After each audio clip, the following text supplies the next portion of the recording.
Namaste everyone. Very warm welcome to Satsang today. Sadguru Shri Muji Ji ki Jai.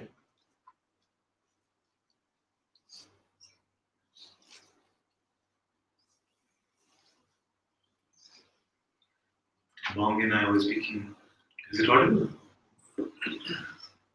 Bong and I was speaking a while ago, and I noticed that many times it can be that when we say that you are not the doer, the mind takes it on to mean that I should not do anything. Because the mind only understands the two ends of the spectrum, either doing or not doing. So you say I'm not the doer, that means I should not do anything. It is not this. It is the neutrality, which is neither the doing nor the non-doing. Because actually, an active non-doing is also a doing. We are doing the non-doing. At least pretending to. So it is neither of the two. It is just this witnessing of whatever is coming up moment to moment. And like I was saying yesterday, this is how this whole play becomes such a joyous Leela. So for him, for example, he doesn't know what's going to happen next. He's here now. He doesn't know whether he'll be back home or whether he'll be in India, Delhi, Rishikesh, Bangalore, another. I confused him some more.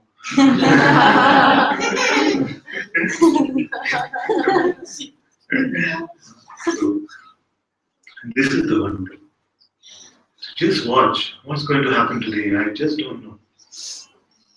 Like I was saying, Satsang is such a beautiful play because I just don't know what is going to happen after this. Like Jerome has his hand up. I just don't know what he's going to say. So it just can be anything, and it's wonderful like this. When we are not attached to outcomes, when we are not attached to any sense of where my life is supposed to be, you just watch it play out.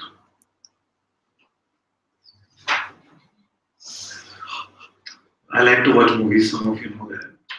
But I like to watch movies without seeing the trailers. Because even in the trailer, it gives you an expectation of what to expect. You just go fresh. You don't know how it's going to turn out. We really don't know what the next 1 minute will be like. And we have some idea about the rest of our life. We don't even know whether this might even be the last day of our life. We don't know. This could be it actually. This could be the last satsang we ever attend. Anything can happen. It's not scary. To the mind, this is very scary. The loss of control to the mind is very scary. But when we look back, we see that it never really had any control. And thank God for that. Because everything the mind thought, we had the power to make that come true. Then we would be the most arrogant, most egoistic. Every desire was to just manifest itself. So this neutrality of not knowing left or right.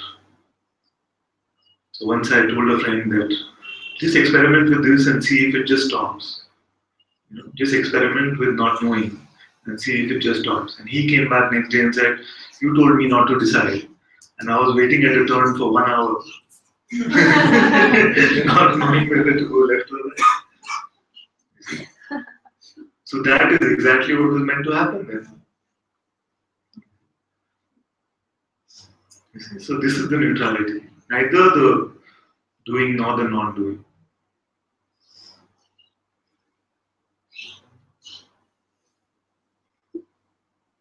And in this space, this witnessing space, we cannot trouble ourselves with any concepts like my life, my life.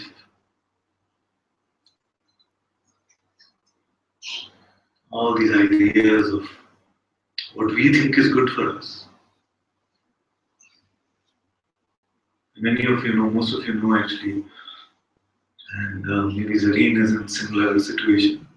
But some of you know the story where I was in a silent retreat.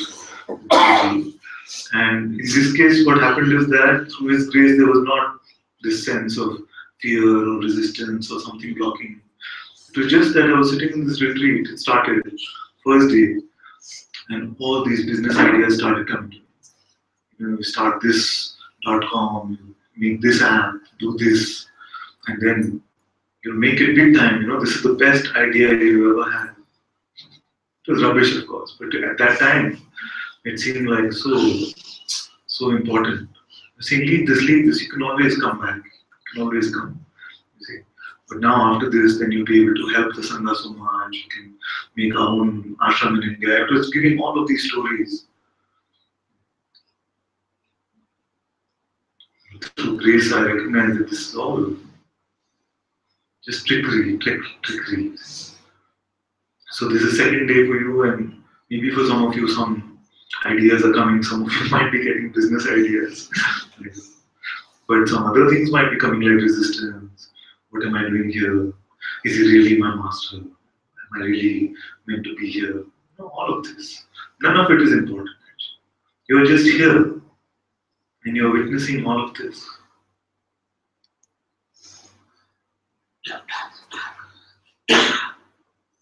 Nothing else is required to be known.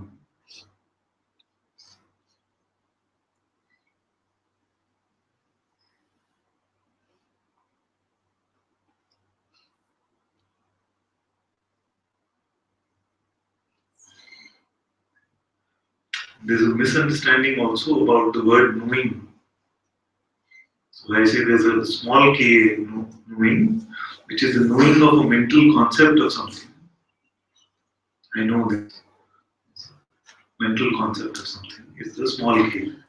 The capital K knowing is that which is directly experienced, that which we are aware of, is the awareness itself, is the knowingness which we speak of. That which knows that you are here. Who doesn't know that they are here?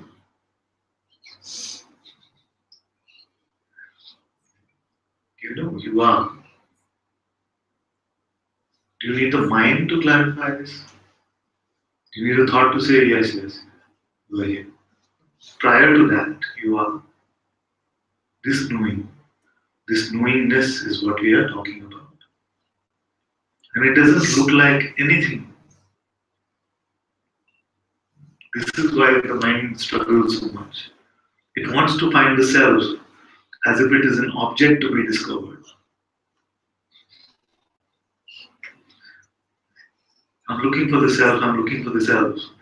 And then when you start to get this insight that it is no thing, the mind is still dissatisfied because it wanted to see some magical appearance. It wanted to see a vision of yourself with 10,000 hands and huge form, bigger than Arunachala.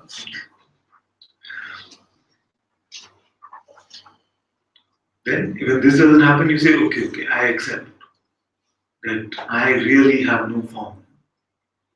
But at least there should be some byproduct in the form. There should be some joy, some bliss, some radiance should come out of me. Even this is not a true testament to freedom.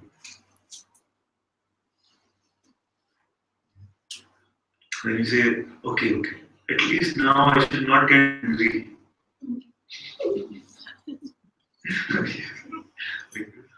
And yet anger can appear. You've seen also in sages, like Nisargadatta Maharaj, it can seem like anger was appearing very naturally. I've heard of some other sages in India who carry sticks around. Also the Zen masters. So all these things can appear momentarily. But does that mean that this is not freedom? So as long as we are checking back with our mental state, mind saying, no, no, almost there, take the final leap, jump off the cliff, something, trust him completely, surrender now, some advice it's giving you. Or we are referring to our emotional state. That, oh, this is here. When I was in Satsang bliss, then bliss went away. So that is what I wanted, and that went away. And that's why I'm not free. It's not true like this. Either your mental state or your emotional state is not describing the reality of what you are. It is not talking about that which witnesses both of these. It is not even describing the presence in which they appear.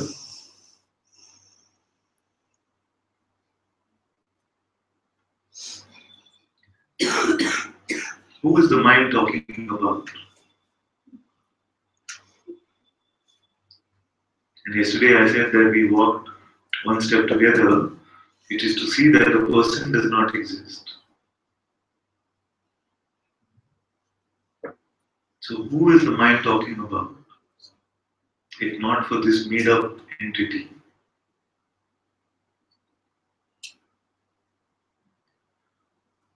And for many of you, the mind is coming and saying now, yeah, you know this stuff. Who?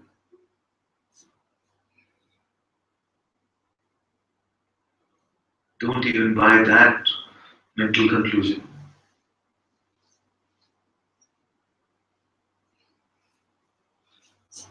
It only knows how to reinforce the ego. So what happens is that for a long time we keep buying our stories of unworthiness. And when we are done with that, then we start buying the stories of our spiritual ego. So it's neither unworthiness, not great proclamations, or I made it, or I'm something. Either false humility or arrogance. Anything we go with the mind, it's always like this. It does not understand the neutrality. It does not understand that it's neither ends of the spectrum.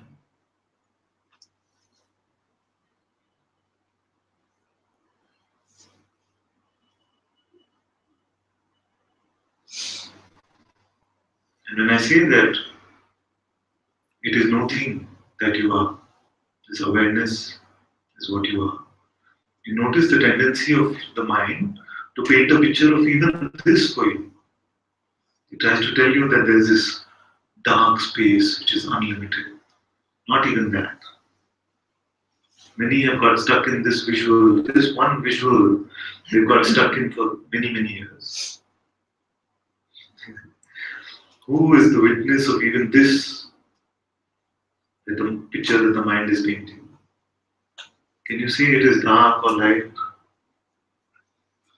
Can you say it's white or black? Any attribute, big or small? Nothing at all you can say about this. So don't go with any imagination. Because it will give you the delusion that you've got awareness now, you've got it, this is it, this unlimited space. And you're just visualizing it. The mind is giving you this visual and says, that is it, I got it, that is it. Not that, but that which witnesses, the witnessing itself, the knowing itself, that is it, this is it. It has no shape, no form.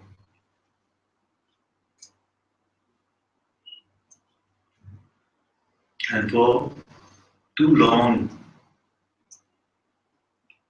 we have looked for ourselves as some sort of form. I will discover my true self has implied that I will discover some luminous thing that I am.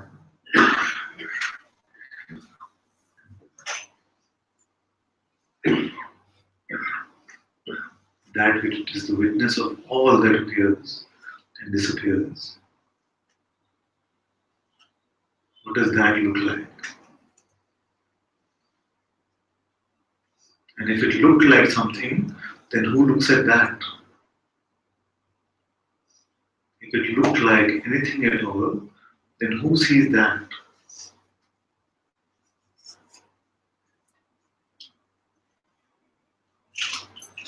This is what is meant by going to the source of reality.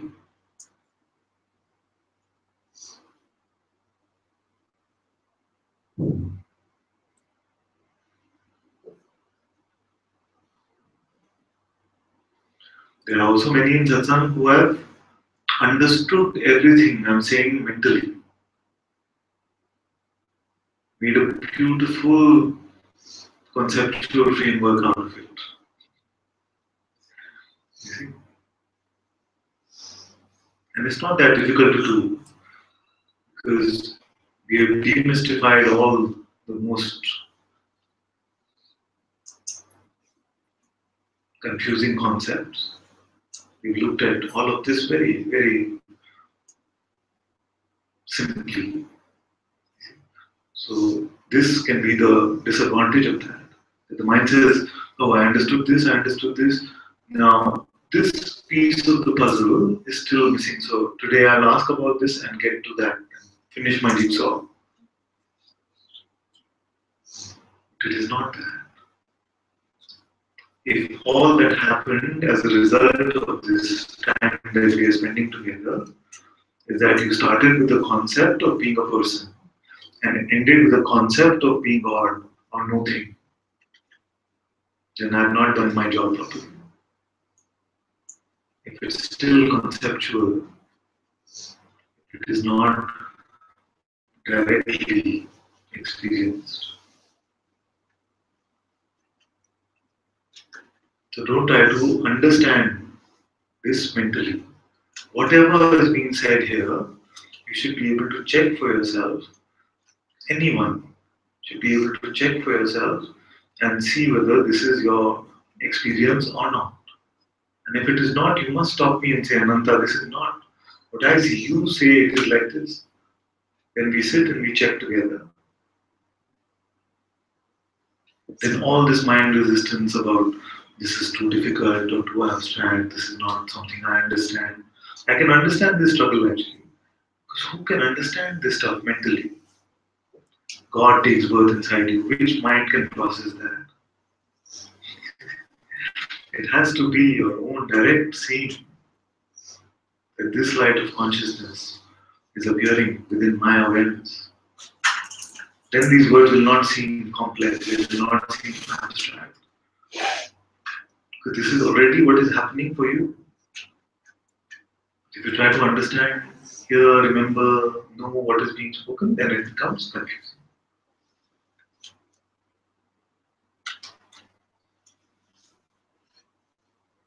So use these words as pointers so you can check and validate. And I'm here, so if you say, I check and I see something different, I'm always open to that kind of conversation. Always open. With openness actually, with openness of being wrong also. You see? So I'm not so attached to any concept. So if you come and say, let's look at this and maybe you got something wrong, I'm open to that. And may there never be any arrogance like this here that I got it all. Often I make this clear that if there is some arrogance here, through Guruji's grace, may it be slapped out of me.